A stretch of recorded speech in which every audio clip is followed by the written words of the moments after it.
بسم الله الرحمن الرحيم الحمد لله رب العالمين والصلاة والسلام على رسول الله أما بعد. Brothers and sisters, Assalamu alaikum wa rahmatullahi wa barakatuh. A few things, brothers and sisters. Before I forget, just make an announcement, inshallah, that as you know, tomorrow is a solar eclipse, and there is a salah for that. It's called Salatul Kusuf. Salah for a eclipse of the sun. So there's a similar one for eclipse of the moon, but tomorrow is eclipse of the sun, going approximately from 2:04, I believe it is, until 4:30, with the maximum, or the maximum being 3:19 p.m., inshallah. So we're going to have, inshallah, the salah here in Jama'ah at 2:45, inshallah. So you can join us here. But this is a salah that, although it's recommended to do in Jama'ah at the masjid, it doesn't have to be. It's not a must. So in other words, you can do this on your own, okay, anywhere you may be. So whether you're at school or at work or at home, you can do the Salatul Kusuf. So I think no reason to miss it. Now, Salatul Kusuf, if the Kusuf itself, the eclipse itself is long, then the Salah is usually made long. But once again, it doesn't have to be, you know. So you can just make it even short. If you don't have a lot of time, you can make it short. The only requirement is that you do it, those 2 rak'ah, so it's 2 rak'ah actually, that you do it somewhere in that time range that the Kusuf or the eclipse is underway, okay? So if you only have, let's say, 5 minutes, let's say you're working, you only have 5 minutes, but you get a break for 5-10 minutes, then you can use that, inshallah, to do it. Let us not miss it, because, you know, I think from what I understand is this is a sunnah that's sometimes in some parts is being forgotten. You know, a lot of brothers told me that they really didn't hear about this salah before. So it would be a good revival, inshallah, in our community and in your family. So as far as how it's done, I'll just go over quickly, inshallah, because I'm doing it now because I don't want to forget at the end, and you know, I have other things I have to take care of after this, inshallah. So Salatul Kusuf is 2 rak'ah, okay? And there's only, you know, a slight difference. That in each rak'ah, you're going to have 2 qiyam and 2 ruku'. That's it.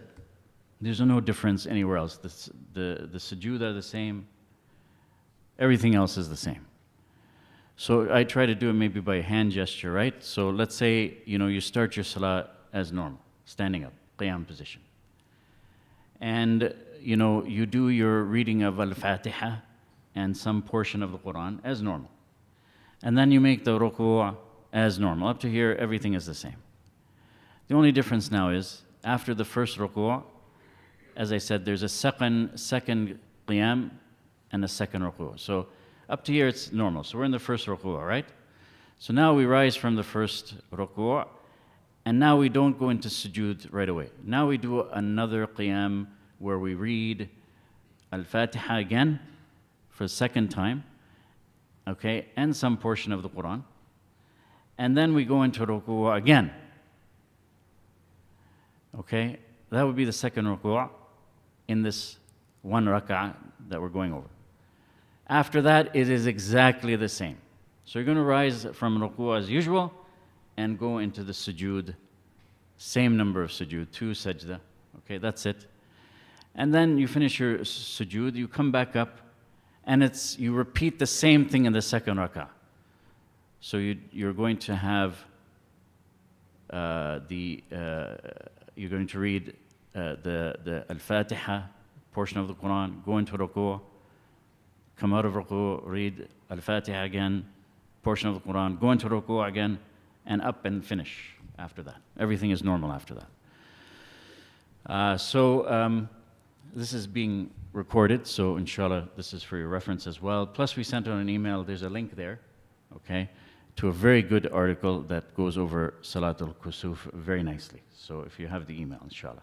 So brother, sorry, I'll take the questions after. I'll maybe have a few minutes, but inshallah, that's what it is. So you can do it anywhere between the 2:04 to 4:30 time range. But if you want to join us at the masjid, we're going to start at 2:45.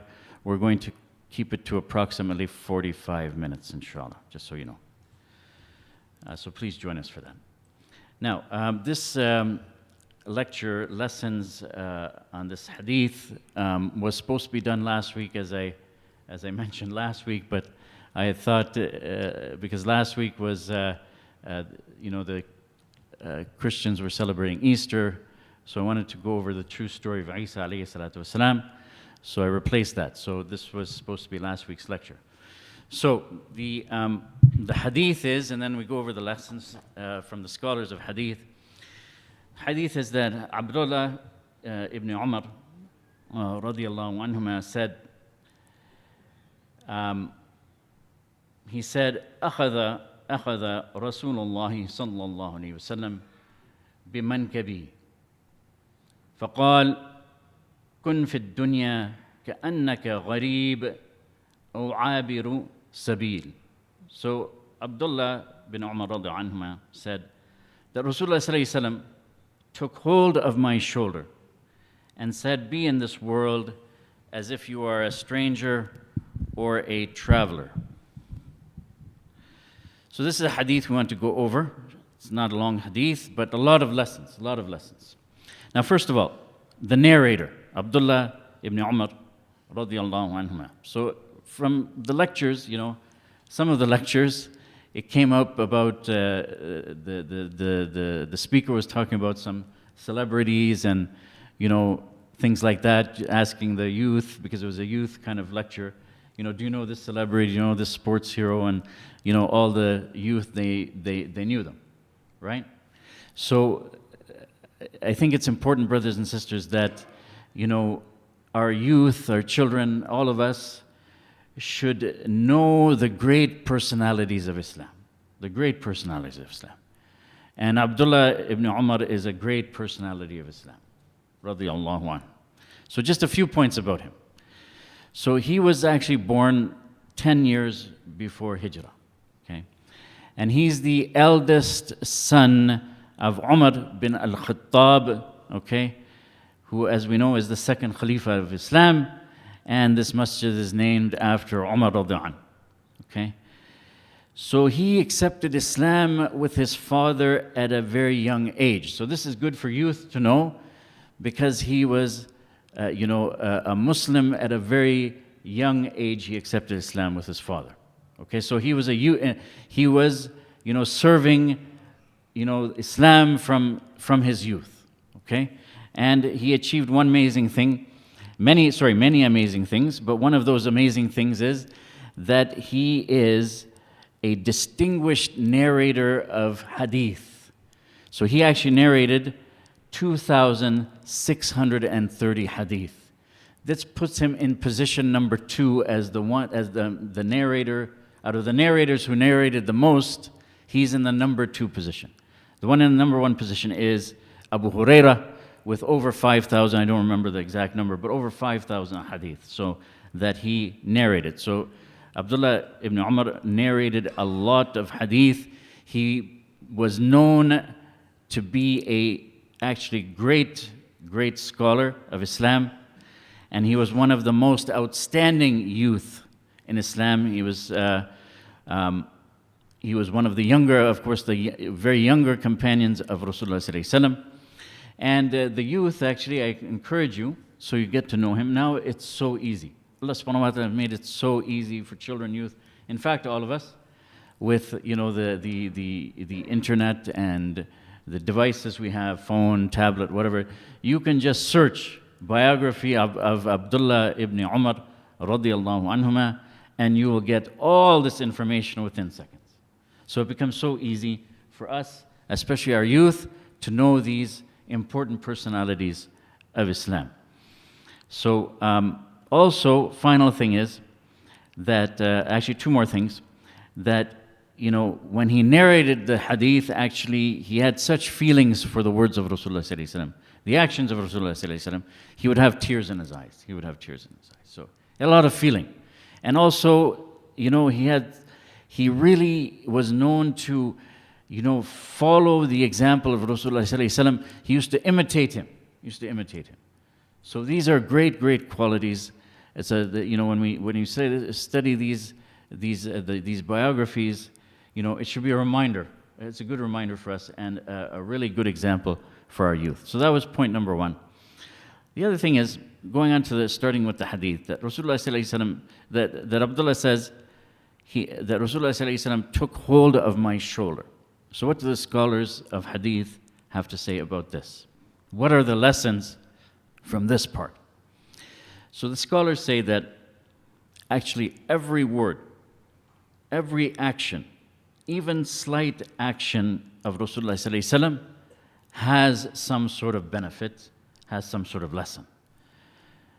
As long as we choose to realize it and take it as a lesson. This is the thing. Okay? So here, this is, the scholars call one of the aslub al-tarbiyah, the methods of giving tarbiyah, that Rasulullah sallallahu alaihi wasallam used to use when he teaches, when he's giving tarbiyah to the companions, whether they're adults, youth, whatever it is. So what the scholars say is that Rasulullah sallallahu alaihi wasallam wanted to get the attention of Abdullah first. Especially Abdullah is young at that time. Youth, child maybe. So, to make sure gets the attention, he takes him by the shoulder, okay? So what would a youth think? What would a youth get out of this, Being held by the shoulder by someone like Rasulullah sallallahu alaihi wasallam. Someone a youth has tremendous respect for. Of course, it's going to get his attention. He's going to be in the mode of listening and understanding. He's going to be ready for that. And it's going to be remembered by that youth, whoever it is, by Abdullah in this case. That Rasulullah sallallahu alaihi wasallam held me by my shoulder. Look at this. The wording of the hadith is important, but this is important too because he remembered it, because he narrated that. He could have narrated without it, no, but it was important to him, and he remembered it, so he narrated it. So this proves that he remembered, he knows that there's something important coming up. So now that he has the attention, and this, Rasulullah sallallahu alaihi wasallam did there's so many examples for this, where Rasulullah sallallahu alaihi wasallam says something first to the companions, the Sahaba, says something to get their attention. We're going to come to another example of that. Okay, to get their attention first. It's important to have someone's attention first. Obviously, now we understand that before we tell them something important. Okay, so he has his intention, and it shows also, doing that he's about to say something important. He's about to say something important. Okay? Now, just, let us think, what technique works for us? If you're a parent, you have children, but this is important. It wouldn't have been narrated if it wasn't important. Tarbiyah is very important. How we do the tarbiyah is very important as well. It's not just, that the message is important, but also the way we convey the message, that's important too. It's not just the message only that we have to look after. We have to look after how we convey the message. So I'm asking the parents, what works for you? Think of what works for you. Maybe it's the same thing. Holding your child by the shoulder, okay? Is it sitting them down? Okay, is it sitting them down and looking them in the eye? For myself, I'll share with you personally. For myself, it was my father taking me for a long walk and then sitting under a tree peacefully in a park, and then him telling me all these things about Islam or life or whatever it is. So I remember those days very much, out of everything, you know. Now, especially he passed away. May Allah subhanahu wa ta'ala have mercy on him. He is, it's in my memory. And the things he told me at that time, just a simple thing. No gadgets, no fancy things, just a simple walk with your father, sitting down, not even on a, I remember it wasn't even like a bench, proper bench. It was like two rocks, that's it. And we talk. So that's very memorable. And I benefit from that and those lessons. It could be something that simple.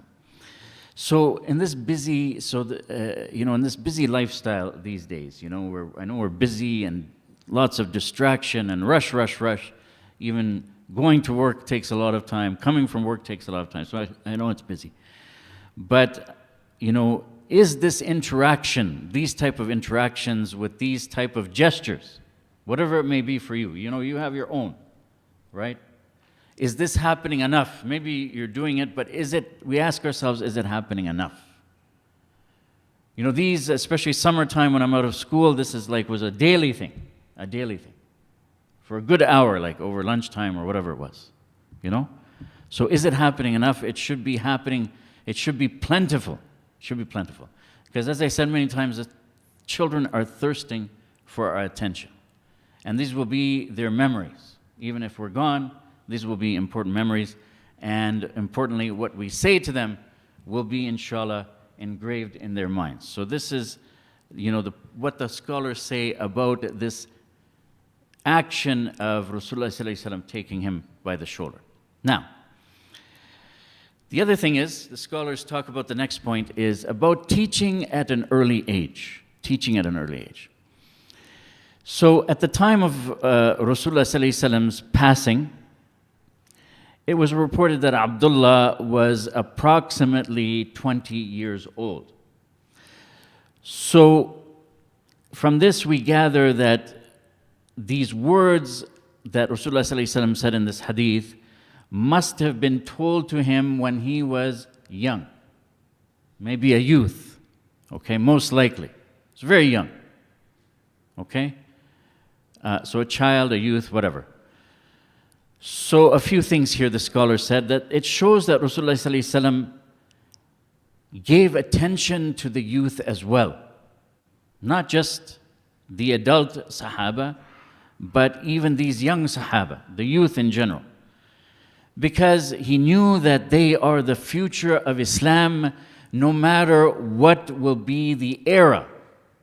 Whether it's that time, whether it's our time now, and whether it's a few hundred years in the future, we all know that no matter what age we're in, our children are the future of Islam. So Rasulullah sallallahu alaihi wasallam gave them special attention, and notice that he would give attention to those children that are not even his own children. Not even his own children. He's giving them attention, giving them tarbiyah, teaching them. So how much attention should we be giving to our own children then? Should be a lot. It should be all of our time, as much as we can spare actually, because of them being our future.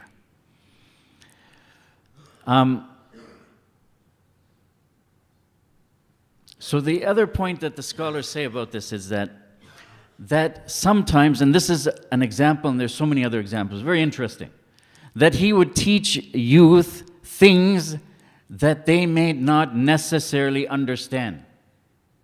I can give a few examples. I don't have time for this hadith, but so many cases, he would teach the youth concepts that it's going to be very difficult for them to understand because of their age. But he teaches them anyway. This hadith is a very profound hadith, okay? Very profound hadith, short words, but it has tremendous meaning, tremendous benefit, tremendous lessons. But an average child is not going to grasp it. Be in this dunya. Starts out with be in this dunya. How long have children been in this dunya for them to understand? They've been in the dunya for a very short time. They haven't experienced life. They haven't experienced difficulty or tests. But Rasulullah sallallahu alaihi wasallam is using these words on a young child. Isn't that interesting? That is very interesting. Let's try to understand why. So a young child can't comprehend or understand these words, and much less take them to heart. How is it going to take them? If you don't understand, how do you take it to heart? If you don't take it to heart, how do you make a commitment to it? But Rasulullah ﷺ is telling them, even though adults at the time and today will not understand this hadith, and this hadith, implementation of this hadith, this is the whole point we're here. We're trying to remind myself and remind each others. We have a problem about implementing this hadith. So what about a child? So these words are heavy. So why did Rasulullah ﷺ still teach a youth? Why is it? Well, the scholars say a few things. One is, if you teach a child at an early age, they will memorize it. Like Abdullah did. He memorized it just like that. Because their minds are like, computers, alhamdulillah, mashallah. Just like us when we were young, hopefully even now, but anyway, especially when we were young, we would pick up things so quickly, okay? So memorization, that's very important. That's a big benefit right there, whether you understand the words or not. So you can do this with your children. Teach them ayat of Quran, hadith. They'll memorize it quickly, inshallah. That's one benefit. The other thing is what I call, they will internalize it from that moment, okay?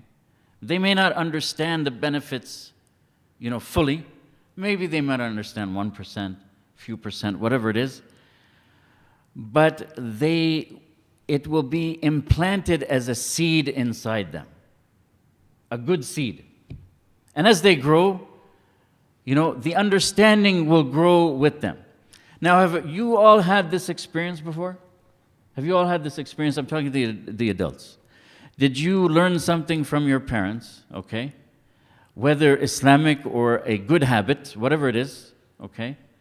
Something about deen, or they made you, make your bed every day, okay? What happened when they told you something good about Islam, taught you something good about Islam? What happened, like, when now as an adult, what happens? It's a habit. It's automatic. It's automatic. It's a part of our system. It's default. It's a default. It's a programming. Okay? Don't even have to remind ourselves it is a habit. Okay? So, as an example, personal example, my parents were very particular about respect for food. Respect for food. Very strict. Okay? Don't waste it. Make sure you finish it. Don't fuss about what you're eating. You're going to eat what you get. Period. That's my father. One time I found it very strange. I heard a parent ask their child, "What would you like to eat today?" I thought these words are so strange. I never heard those words in my entire life. I said, so felt like some different language. So I was taught and programmed to that point where that's it. What's there is there, And no complaints now. It doesn't matter to me. Whatever is there is there. So alhamdulillah, I think that helped me a lot. It was difficult at the time, but alhamdulillah, it's just become a habit. So these inshallah, if we teach these good habits, you won't have to teach them ever again. When they become youth and teenagers, if we forgot to teach them something, try teaching them then. Try teaching them then. Okay, it's going to be very difficult. Okay? So much wisdom in this hadith, because we haven't even started the hadith words yet, actually. The words of Rasulullah, what he said. Look at all the benefits. So this is what it is. So the lesson, of course, here is the parents, teach your children early, and don't worry whether they understand yet or not. Plant the seed of this hadith, this ayah, whatever, just plant the seed. And to the youth, the lesson is this. Learn early. If your parents teach you something, if your teachers teach you something, Learn it, okay? Don't worry whether you understand everything, but the knowledge will be at your fingertips when you need it. When you grow up, you face a situation, you'll remember the ayah, you'll remember the words of Rasulullah sallallahu alaihi wasallam, and you'll benefit from them at that time. You'll benefit from that time. So youth, it's become so easy. In all history of mankind, this has been the easiest time for you to learn the Deen of Islam, likewise other subjects. Has there been any easier time in history before this? Now it's just, it's online, it's on your phone, it's on your device, whatever it is. Now you don't even have a keystroke. You don't have to push the button. It's a tap. It's so easy now. Hardly any effort. Just tap away or swipe away or whatever it is.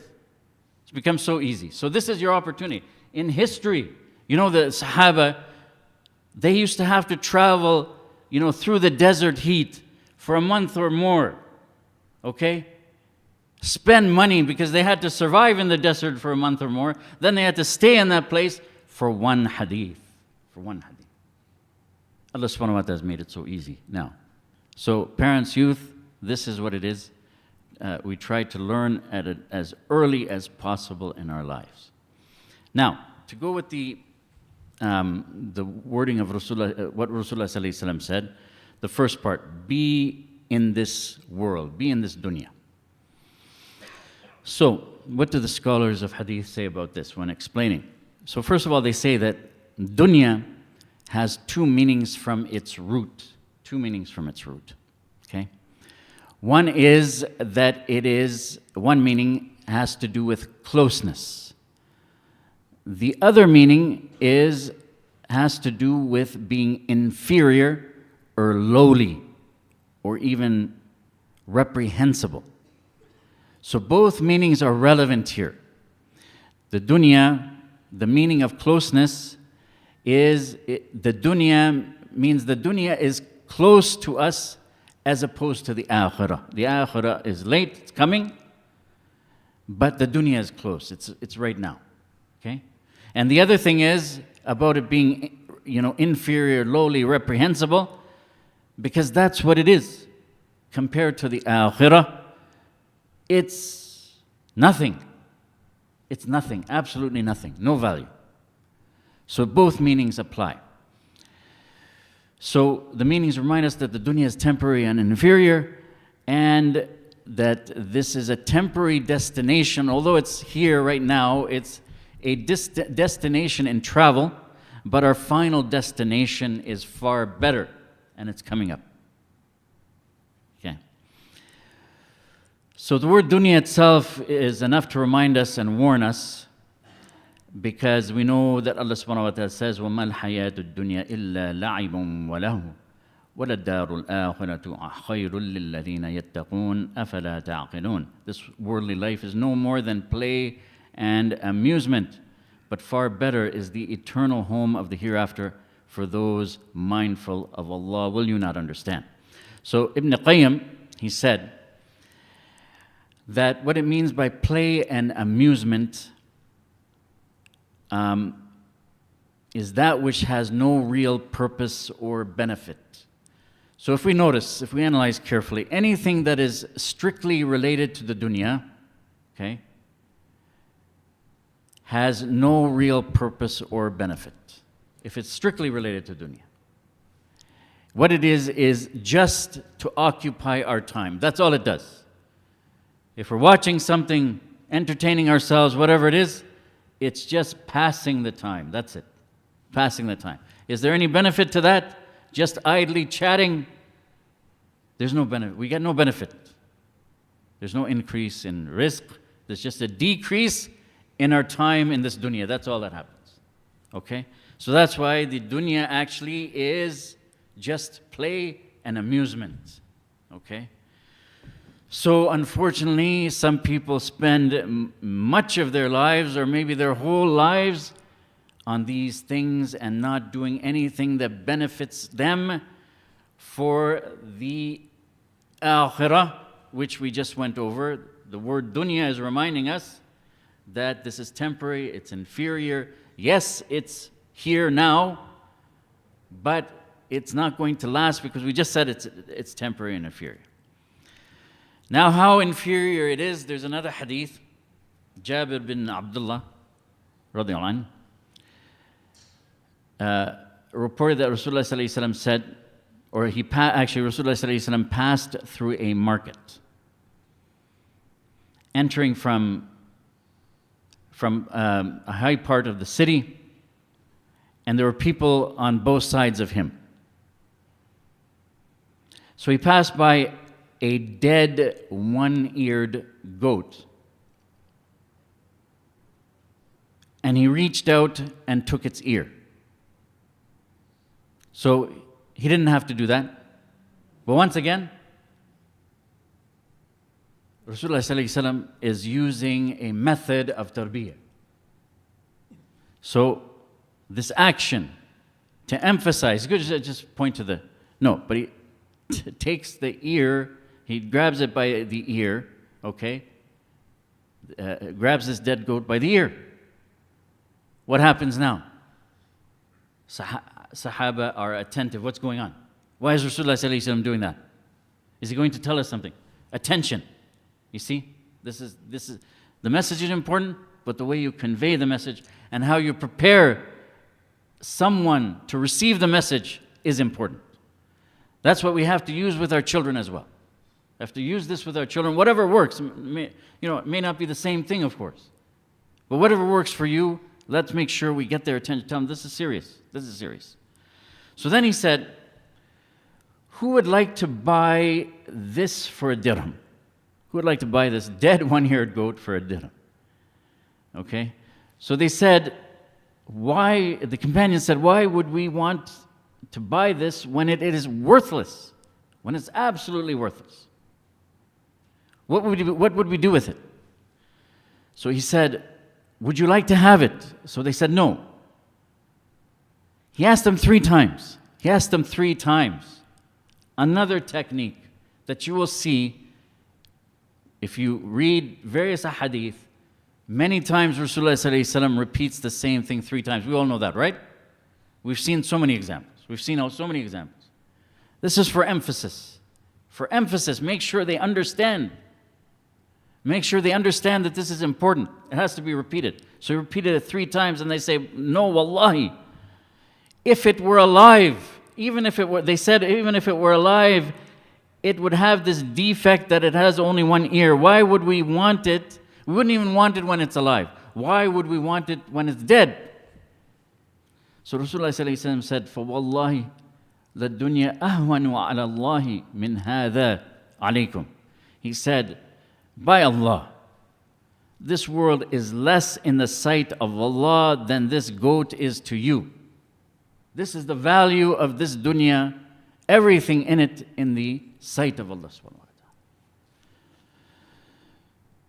But human beings and us, because of the whispering of the shaitan, our own nafs, our shahawat, we want this useless dunya.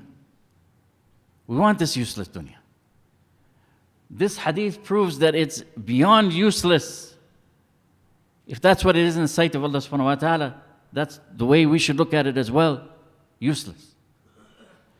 So, when it's a goat, dead goat, we can see the reality. What is the point is, this hadith also, this one here that I just went over, we should be able to see it that clearly, but we can't. For some reason we can't. If it was a dead goat without an ear, we would see it, that it's worthless. The hadith is telling us to see the dunya the same way. See the dunya the same way. Another hadith, Rasulullah ﷺ said another very important thing, and this coming to the next words of Rasulullah ﷺ. Rasulullah ﷺ said, Wallahi, it is not poverty about which I fear in regard to you, but I am afraid in your case that the worldly riches will be given to you as were given to those who had gone before you, and you will begin to vie with one another. for these riches, as they, the previous nations, vied for them. And these may destroy you as these destroyed them. So Rasulullah said he's worried about not poverty, but the opposite, getting rich, getting wealth, that then will start to vie with one another. And it will destroy us, just like the previous nations vied with each other. And it destroyed them. Rasulullah said he's concerned that this competition, vying, would destroy us. So what does vie mean actually? It means not just competing. It means, to be eagerly competing, like really, it means like, striving for superiority. That's what it means. Yeah, like it just you gotta have it. Okay? It's not just like friendly competition. It's a competition that, by any means, I've got to win. Okay? I got to win. I'll do anything what it takes to win. So, there's plenty of examples in our community, yes or no? Lots of examples. We're vying with each other. Okay? Whether it is our status, another hadith, I don't have time to go over it, but very important hadith, about, competing with each other for status. Who can have the best status? We want status, we want the highest status. You want to be the most respected, whatever it is. Okay? We think that riches will make us have a good status. These days, it's not as popular that status, the real status comes with, our akhlaq and our commitment to our deen and things like that. Okay? So whether it's vying with each other with our houses or with our cars or things, whatever it is, we have that with us.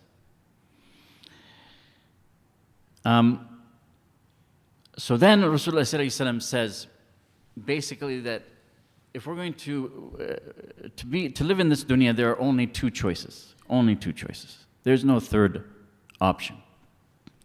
So to resolve this issue of being attached to the dunya, attracted to the dunya, distracted by the dunya, there are only two options. Rasulullah ﷺ didn't give a third. Okay, so this is what it is. To be a stranger in this dunya or to be a traveler in this dunya. So this is what will protect us from getting lost in the dunya. So first option is, Rasulullah ﷺ said, be as a stranger. So what he's saying continually in our entire life, not the beginning, not the middle, not the end. Continually be a stranger. That's one option. So a stranger, as we know, this is an analogy that we can all relate to. This is why Rasulullah said using this word, stranger. We can all relate to it. Maybe we've been a stranger, or we can, even if we haven't been a stranger somewhere, we can relate to being a stranger, what it would feel like. So we would not feel, when we're a stranger, we don't feel happy. We don't feel comfortable. We don't feel obviously settled down. It feels strange. That's why it's called stranger. So you never can feel tied to that place as long as you're a stranger. Of course, if you settle down, then you're not a stranger anymore. But as long as you're actually a stranger, you will never feel comfortable and you will never feel tied to that place. Because your focus will be to go back wherever you came from, where you weren't a stranger, okay? Where you were a resident, where you were comfortable, okay? So,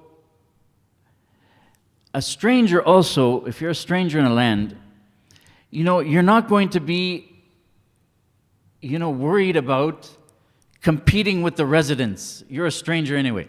Nobody knows you, okay? You don't have to worry about any competition or competing with others that are there and having more because you're a stranger. Nobody knows you, okay? So we shouldn't care. So Hassan al-Basri said, the believer is in the world like a stranger. He does not become unhappy from its humiliation, nor does he compete for its honor. he has one purpose and the people have another purpose. So I think I just went over that already, right? So he's saying that a stranger, even if they're humiliated or they feel strange and uncomfortable as a stranger, it doesn't bother them, okay, because he's a stranger. Nor does he, because he's a stranger, doesn't compete for any status or honor or anything like that. So the people, a person who behaves like that, the people of the dunya will truly consider him strange, okay, which is good news. For a believer, that's good news, right? So a person actually, so what this is talking about, if we act like strangers, we have no attachment to the dunya. We're in this dunya as strangers. Our destination, we take it as, we want to go back home. Where we're not a stranger, where we're comfortable, where we're happy. That is the akhirah. So that's the analogy. In this dunya, we're a stranger, where we're going to feel comfort, and where we want to go, where our goal is, so we become happy, is the akhirah. Okay, so that's why, we act as a stranger. People will take us as a stranger. We'll look strange, but that's good news. The other thing is, the next one is, Rasulullah ﷺ said, the other option is to be as a traveler. The traveler is at a higher level now of commitment. Okay? Because the stranger wants to return home, but wherever he's in the strange land where he's a foreigner, he needs to survive, obviously, right? He needs to survive however long he's there. So if we're in the dunya, we're here for X number of years or whatever, okay? So a stranger wants to survive in that land, that strange land. So he has to kind of, also has to support the family. So he has to indulge in that foreign land to some extent, okay? Has to take from that land something so that he can survive for that amount of time, okay? Because staying there, not happy about it, but staying there, has to stay there, okay? But the traveler is not even that. That's what Rasulullah ﷺ is saying, using that as an analogy. And we can all relate to that because I think every single one of us has traveled. Anybody not travel anywhere? So all of us understand traveling, okay? All of us understand traveling. So we know, and we can relate to it, it's an analogy, that the traveler is not even interested in those few things of indulging here and there, The traveler wants to minimize everything, We don't want to carry these heavy suitcases, We're always worried about that, It's heavy, I have to carry it here, I have to check it in, and I have to get it out, I have to take it over there, and I have all that kind of stuff, and I have to pack it up, and it takes time, etc., etc. So we minimize, actually. We take just what is necessary. We may have a full wardrobe at home, but we only take a few articles of clothing. We take a toothbrush. We take just a few personal items, but we keep it very, very light, very, very little. And even when we travel, okay? We travel wherever we're going, maybe we want to buy something, souvenir or whatever, small things. You can't buy big things. Just, something minimal, just maybe some gifts for our family, whatever it is. We keep it to the bare minimum. Because we already, took what we had. We don't have a lot of room, all that kind of stuff. So this is a travel. They don't even take, they don't, wherever they are, it's a short time. They take it as a short time. I'm here for a short time. They know it's a short time. And they act accordingly. They don't settle at all. They don't even have a place. They're sitting in a hotel or something, renting, right? So this is what it is. This is why this is at a higher level, that this is like a person, making zuhd, abstinence from the dunya, taking the bare minimum from this dunya, even less than the stranger, fully aware that they are they have it in their mind, just like a traveler. I'm here for a week, I'm here for 2 weeks, whatever it is, or a few days, and then I'm going. Same way. This person, if we take it this way, we have it in our mind all the time, we're here for a short time. Isn't this the right way of looking at the dunya? This is the reality of dunya, it's short. It's short. So this is why this is at a higher level. A traveler will always have it in our mind that this dunya is short. And I'm leaving. And it's inferior. I'm going to a better place. This is just a stopover. So let me just take hardly anything. Just let me survive. right? So Rasulullah sallallahu alaihi wasallam, actually in a narration here, another hadith, was sleeping on a mat. Then he stood, and the mat had left marks on his side. So the companion said, Ya Rasulullah sallallahu alaihi wasallam, we could get a bed for you. You know, of course they would get him the best bed too. So he said, Mali wa mali dunya, ma ana fi dunya illa ka rakibin istadhalla tahta shajara thumma raha wa tarakaha. He said, what do I have to do with this world? I am not in the world but as a rider, like a traveler, seeking shade under a tree, then catching the breath, then I catch breath and I leave it. Just I'm like a traveler, he seeks shade under a tree, then he catches his breath and leaves it. So this is a traveler. Rasulullah sallallahu alaihi wasallam saying his stopover is just that amount of time, catching a little bit of shade under a tree. This is how he views the dunya. So he doesn't need all those luxuries and comforts. The mat, a simple mat, is good enough. This is an example of zuhd, abstinence from the dunya. So Ibn Hajar, he said, in the same way that a traveler is not in need of more than what will get him to his destination, a believer does not need any more of this dunya than what will help him reach his destination, which is the akhirah.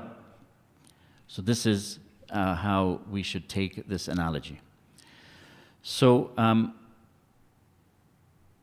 just like a traveler avoids accumulating things so that it's easy for him to move to the next part of the journey, a believer avoids getting attached to the dunya and accumulating all its attractive things so as not to come to a halt and not reach the destination. So, just a few more minutes. Al-Fudayl bin Iyad, he asked an elderly man, how old are you? So the man said, 60 years old. 60 years old. So Al-Fudayl, he said, for 60 years, you have been traveling towards your Lord. It seems that you will reach your destination soon, because how much more is he going to live, right? So the man said, Inna lillahi wa inna ilayhi raji'un. We belong to Allah and to Him we will return. So Al-Fudayl said, do you know what that means? Do you know what that means?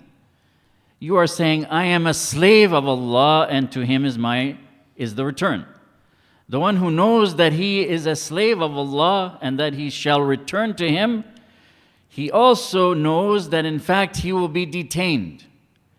And the one who knows that he will be detained knows that he will be questioned. Therefore, he must prepare the answers for the questioning.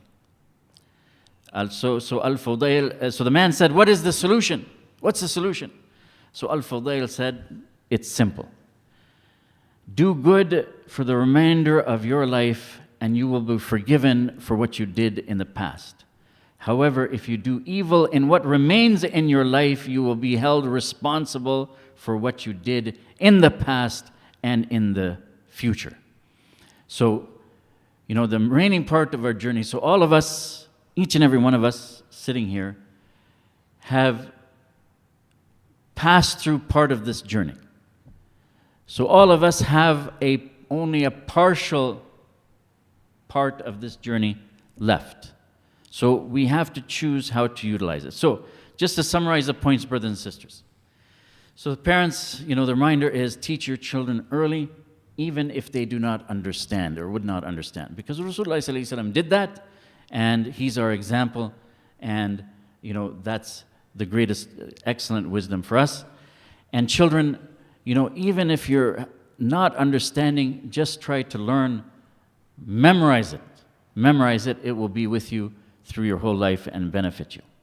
The other thing, brothers and sisters, is to not to settle down and be a resident of the dunya. I remind myself first, of course.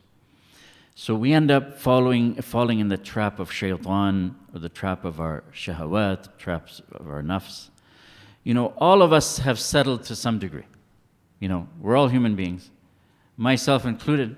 We've all settled to some degree. We cannot be like the Sahaba, but we should try to minimize the settlement. So we need these type of reminders, realizing that the more we settle, the bottom line is this: the more we decide to settle in this dunya, you know, be attracted to the dunya, okay, accumulate the dunya, the more problems we're going to have.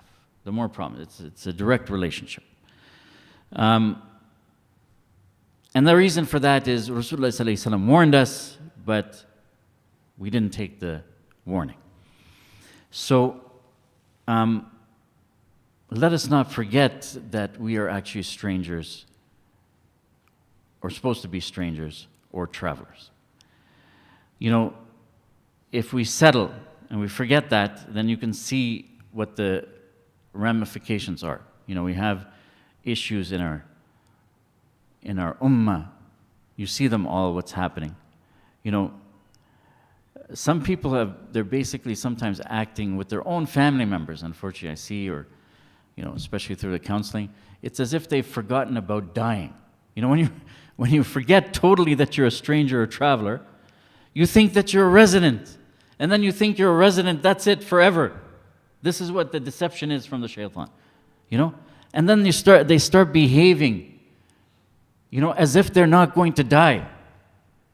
You know, start misbehaving with their own family members, even close, whether spouse, husband, wife, whatever, children, parents, relatives, or even non-relatives. Their behavior becomes like that. The akhlaq, not there. They forget all the akhlaq that they're supposed to have. And they just get consumed in the dunya. But those who acted like strangers or travelers, you see what they did. You have the example of Abu Bakr radiallahu anhu, who gave all his wealth for the sake of Allah subhanahu wa ta'ala.